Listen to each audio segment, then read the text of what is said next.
샬롬 샬롬 샬롬 샬롬 샬롬. 하나님 사랑합니다. 여러분 주 안에서 사랑합니다.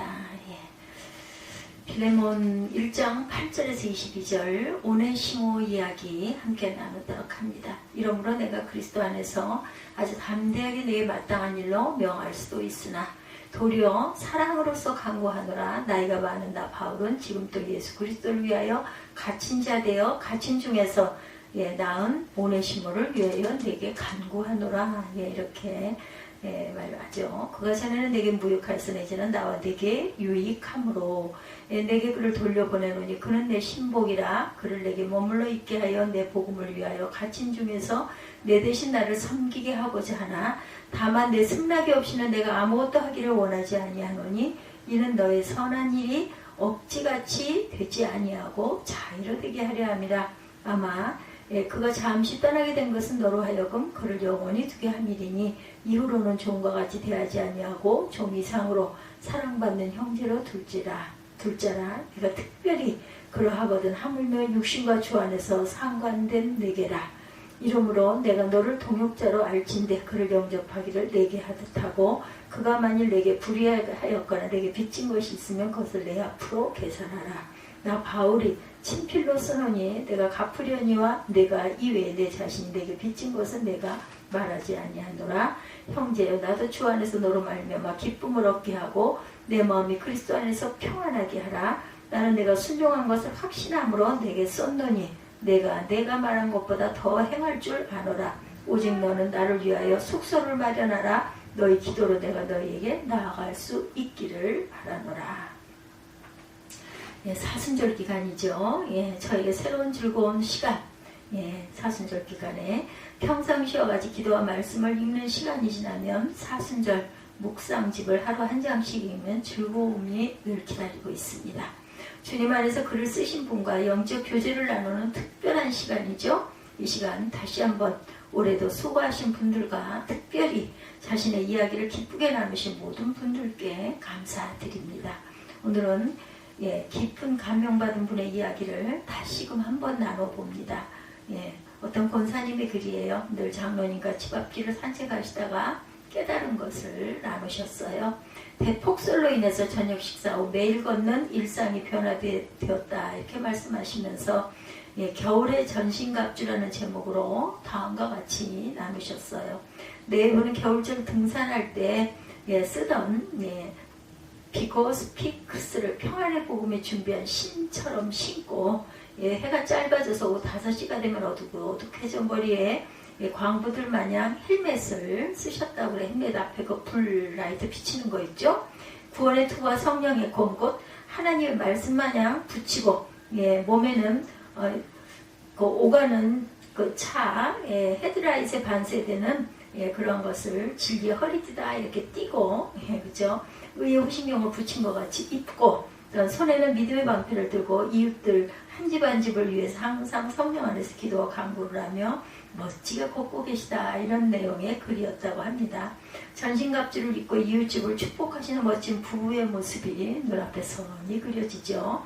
마침 장로님께서 저에게 좋은 글을 보내주셨기에 감사하다고 하면서 전신갑주를 입은 사진을 보내달라 이렇게 부탁을 드렸다고 그래요. 그래서 그 사진을 보내오시기도 했다고 합니다. 제가 들은 이야기를 그대로 전하는 것입니다. 여러분들 한번 들어보시기 바랍니다.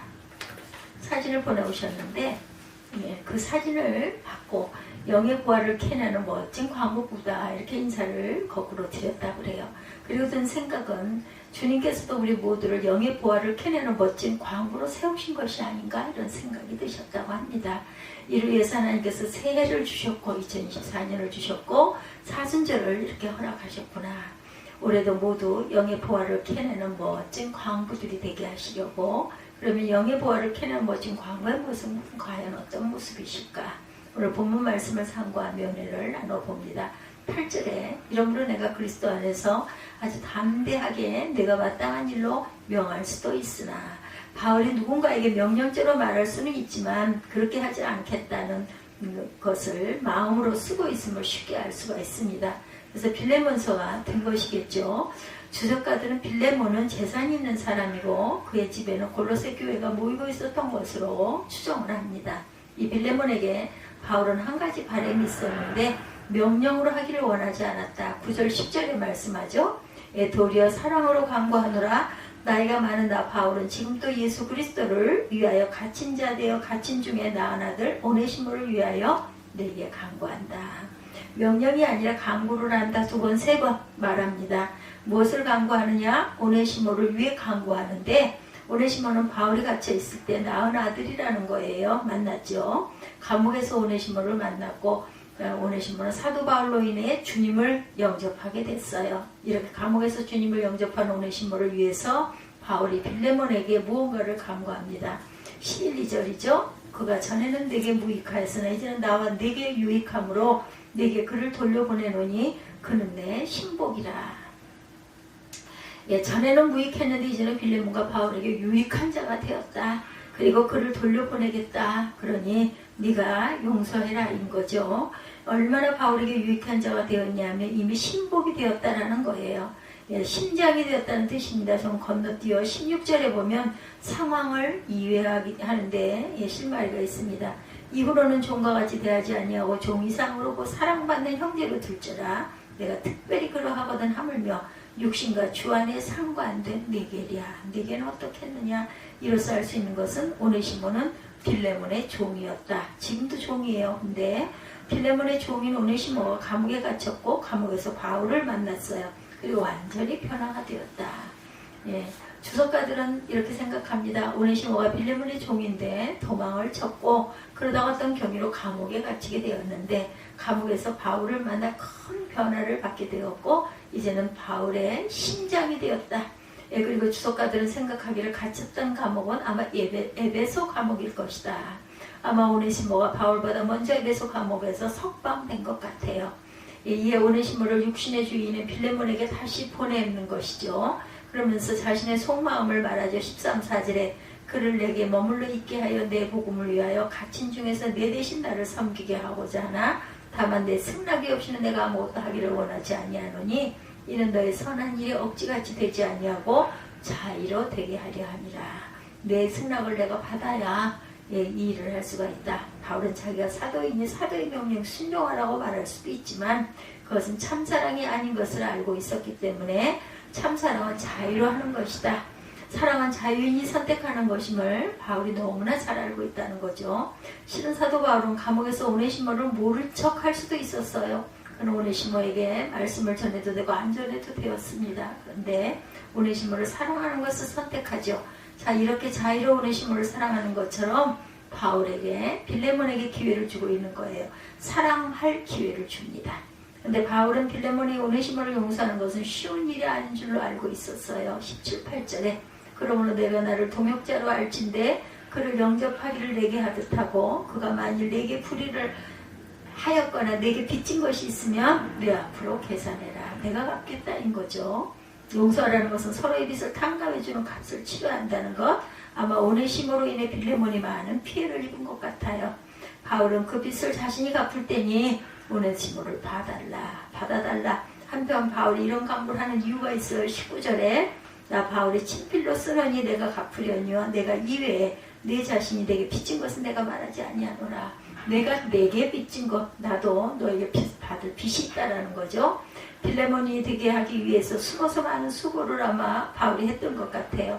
바울이 자신의 그 자유를 가지고 빌레몬을 사랑하는 데 사용했던 것 같습니다. 자신의 뭐라 그러죠? 가진 것들을 가지고 그것이 뭔지는 알 수 없어도 그것을 빚으로 표현하고 있어요. 이로 알 수 있는 것은 바울은 빌레몬을 빌레몬이 되게 하였고 이제 오네시모를 오네시모가 되게 합니다. 한 가지 남은 것은 빌레몬과 오네시모가 서로 사랑함으로 하나님의 그 병충해를 잊게 되면 한쪽이 병들어 죽기 전에 서로부터 한 몸이 되어서는 혼자 있을 때보다 훨씬 더 거대한 나무로 자란다고 그러죠. 몸집이 커지다 보니 뻗어갈 수 있는 가지수도 늘어나고 그만큼 병충해 같은 외부의 재로부터 강해진다고 그래요. 병충해를 당한 그런 나무들이 그렇다고 합니다.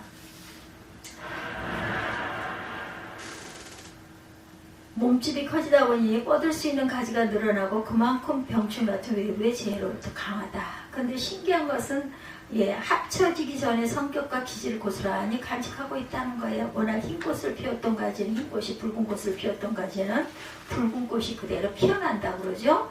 가장 가까이 있는 나무가 서로 경쟁 대상이 아니라 서로를 위한, 서로에게 아름다운 보화를 캐주는 역할을 한다고 합니다. 이래서 빌레몬이 되고 오네시모가 되었다. 처음에 장로님 네 분이 영적 보화를 캐내는 멋진 광부라고 말씀드렸는데 바로 사도 바울이 그런 사람이었다. 바울은 빌레몬 안에 있는 멋진 영적 보화를 캐냈어요. 후에 오네시모 안에 있는 멋진 영적 보화를 또한 캐냅니다. 이제 오네시모를 빌레몬에게 보내면서 강구하죠. 자기가 아직 캐내지 못한 남은 영적 보화를 오네시모에게 캐내라고 보냅니다. 오네시모로 하여금 오네시모가 되게 할 것을 강구하죠. 또한 사실 빌레몬서는 한 장도 겨우 될까 말까 한 짧은 서신이에요. 근데 이 서신이 성경이 되었어요. 내용도 신학적으로 아주 특별한 것이 별로 없습니다. 그래서 많은 학자들이 어떻게 이 서신이 성경이 되었는지 궁금해한다고 그러죠. 어떤 학자는 그 이유를 이렇게 설명합니다. 전설에 의하면 오네시모가 후에 에베소 교회의 감독, 지금으로 보면 목사죠. 근데 거의 확실한 전설 같아요. 에베소 교회는 여러모로 아주 유명합니다. 먼저 에베소가 있고 아울러 요한계시록 7교회 보내는 서신 중에 제일 먼저 나오는 교회이기도 하죠. 한 가지 더 추가하자면 예수님의 어머니 마리아가 마지막 생애를 보낸 곳이 바로 에베소이다. 이런 교회 감독이 되었던 거죠. 종이었던 오네시모가. 그래서 어느 주석가는 이 사실을 그 당시 사람들이 너무나 잘 알기에 빌레몬서가 성경에 들어오게 되었다 이렇게 주장을 하기도 한다고 그래요. 하여튼 확실한 것은 서로의 영적 보화를 캐내는 광부가 되었다라는 것.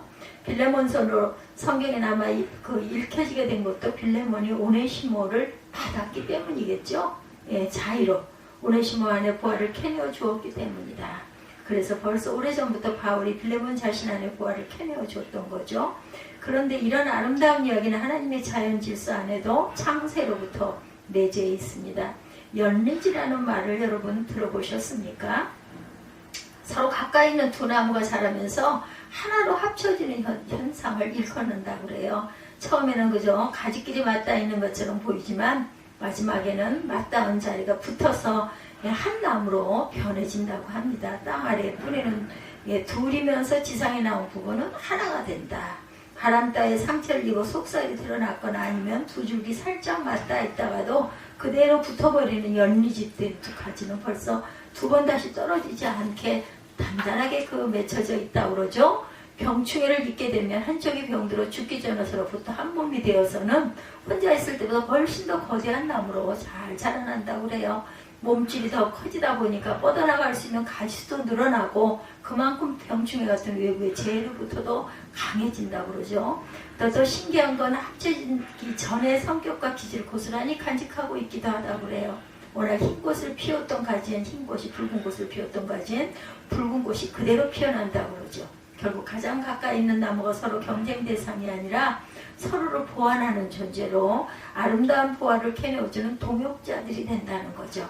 하나님께서 자연 세계를 이렇게 만들어 놓으셨다는 거예요. 그런데 죄가 인간 세상에 들어와서 이제는 서로를 경쟁의 대상으로 삼음으로 죄 가운데 살게 되었고, 이런 세상에 주님께서 연리지로 찾아오셨다라는 것, 우리와 같이 하나가 되어서 아름다운 꽃을 피우게 하셔요. 아름다운 영혼의 보화를 간직한 꽃이 피어나게 하신 주님이십니다. 주께서 오심으로 인해 이제는 가장 가까이 있는 사람과 바로 연리지가 되게 하신다는 것. 전에는 원수지간이었는데 빌레몬은 자기를 해치고 떠난 오네시모를 처음에는 무척 원망했을 거예요. 그런데 하나님의 뜻 안에 감옥에 갇히게 되고 그곳에서 바울 사도를 만나게 하시고 바울을 통해 주님과 연리지가 되게 합니다. 그 안에 영적 부하로 가득 차게 되었겠죠. 이에 빌레몬은 오네시모와 더불어 연리지의 관계를 갖게 됩니다. 그래서 빌레몬으로 인해 오네시모는 에베소 교회의 감독이 되죠. 그래서 랍비가 아주 유명한 말을 해요. 조슈아라는 랍비. 하나님께서 나에게 원하는 것은 모세가 되는 것이 아니라 조슈아가 되는 것이다. 오네시모로 하여금 오네시모가 되게 한 것은 하나님의 뜻이고 이는 연리지를 통해 이루어진 것이다. 사순절은 주님께서 우리와 연리지 관계가 되시기 위하여 십자가의 고난을 받으심을 믿고 감격하며 감사하는 절기라는 것. 아울러 우리가 가장 가까이 있는 자들, 특히 우리에게 해를 준 사람과 열리지 관계를 갖게 되는 절기다. 서로 안에 있는 부활을 찾아주는 절기이기도 합니다. 주께서 우리 모두가 열리지가 되어서 우리들 안에 부활을 담아주셨어요. 이제는 서로의 부활을 찾아주는 광부가 되는 것이죠. 예, 시인 보르트 브라운이 다음과 같이 말합니다. Earth command with heaven. 예, 땅은 하늘의 부활로 가득 차 있다. 늘 말씀을 생각하며 이렇게 우리가 받고 보면 어떨까 싶습니다. 우리 주인은 하늘의 부활로 가득 차 있다. 우리가 서로를 위한 부활을 찾아주는 광부가 된다면 우리 주위에는 하늘의 부활로 가득 차지 않을까? 예, 서로가 빌레몬과 오네시모가 된다면 우리가 서로를 위한 열리지가 되려면 우리가 먼저 열리지가 되시기를 위하여 오신 주님을 깊이 만나야 하지 않겠는가? 주님과 깊은 열리지의 관계를 가졌던 마더 테레사는 아름다운 선물이라는 책에서 다음과 같이 말합니다. 예, 눈의 침묵을 지키십시오. 귀의 침묵을 지키십시오. 혀의 침묵을 지키십시오. 지성의 침묵을 지키십시오. 마음의 침묵을 지키십시오. 침묵 안에서 그분은 우리를 들으셔요. 침묵 안에서 그분은 우리 영혼에게 말을 건네십니다. 나는 최선의 성심을 다해 마음의 침묵을 지키고자 합니다. 그 안에서 나는 그분이 주시는 위로의 말씀을 듣겠고 가난한 이들 안에서 고통당하시는 예수님의 모습을 온 마음을 다해 위로해 드리겠습니다. 마더 테레사는 주님과 열리지 관계를 가지시죠. 그리고는 이웃 사람들과 열리지 관계를 가져요. 그래서 마더 테레사는 모세가 아니라 마더 테레사가 된 것이죠. 이번 사순절 기간 주님과 열리지의 관계를 축복을 누리시기 바랍니다. 아울러 우리의 이웃과 열리지의 축복을 또한 누리십시다. 우리는 서로의 부활을 캐내는 광부가 되는 것이죠.